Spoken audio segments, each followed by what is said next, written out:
আপনারা ইতিমধ্যে অবগত হয়েছেন শিক্ষা মন্ত্রণালয়ের পক্ষ থেকে এমপিভুক্ত শিক্ষা জাতীয়করণ প্রত্যাশী জোটের 6 সদস্য বিশিষ্ট একটি প্রতিনিধি দল আমরা সরকারের প্রতিনিধির সাথে কথা বলার জন্য আমরা গিয়েছিলাম।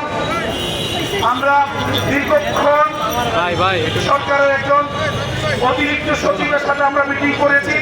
মাননীয় উপদেষ্টা তিনি সচিবালয়ে নেই এবং মাননীয় সচিব মহোদয় নেই, যার কারণে আমরা অতিরিক্ত সচিব জনাব হুমায়ুন কবির স্যারের সাথে আমরা মিটিং করেছি। আমরা এমপিভুক্ত শিক্ষা জাতীয়করণ প্রত্যাশী জোটের পক্ষ থেকে আমাদের দাবিগুলো আমরা অত্যন্ত চমৎকারভাবে ওনার সামনে আমরা উপস্থাপন করেছি। আমরা খুব স্পষ্টভাবে তাকে বলেছি যে আমাদের এমপিভুক্ত শিক্ষকরা তাদেরকে উচ্চ ভাতা দেওয়া হয় স্কেলে 25%।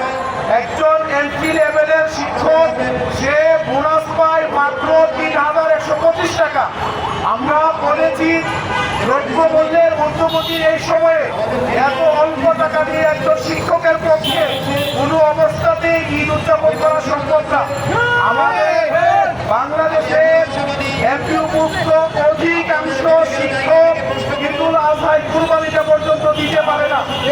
স্যার আমাদের কথা শুনেছেন, আমরা বাড়ি ভাড়ার ব্যাপারে বলেছি আমাদেরকে বাড়ি ভাড়া দেওয়া হয় মাত্র ১,০০০ টাকা। ১,০০০ টাকা দিয়ে বাংলাদেশের কোথাও পরিবার নিয়ে থাকার মতো বাড়ি ভাড়া পাওয়া যায় না। আমাদেরকে মেডিকেল ভাড়া দেওয়া হয় ৫০০ টাকা মাত্র।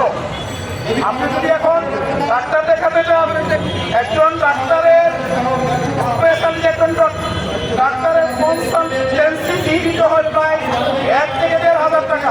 অথচ সরকার আমাকে পুরো মাসে পরিবারের চিকিৎসার জন্য দিচ্ছে মাত্র ৫০০ টাকা। আমরা বিষয়গুলো বলার পর বলেছে আপনাদের দাবিগুলো অত্যন্ত যৌক্তিক এবং অত্যন্ত ছোট দাবি, এটা স্বীকার করেছেন। আমরা ওনাকে আহ্বান জানিয়েছি আসন্ন ঈদুল ফিতর থেকে আমাদেরকে শতভাগ উৎসব ভাতাটা দিতে হবে এবং উৎসব ভাতা প্রজ্ঞাপন অথবা ঘোষণা সরকারকে করে দিতে হবে।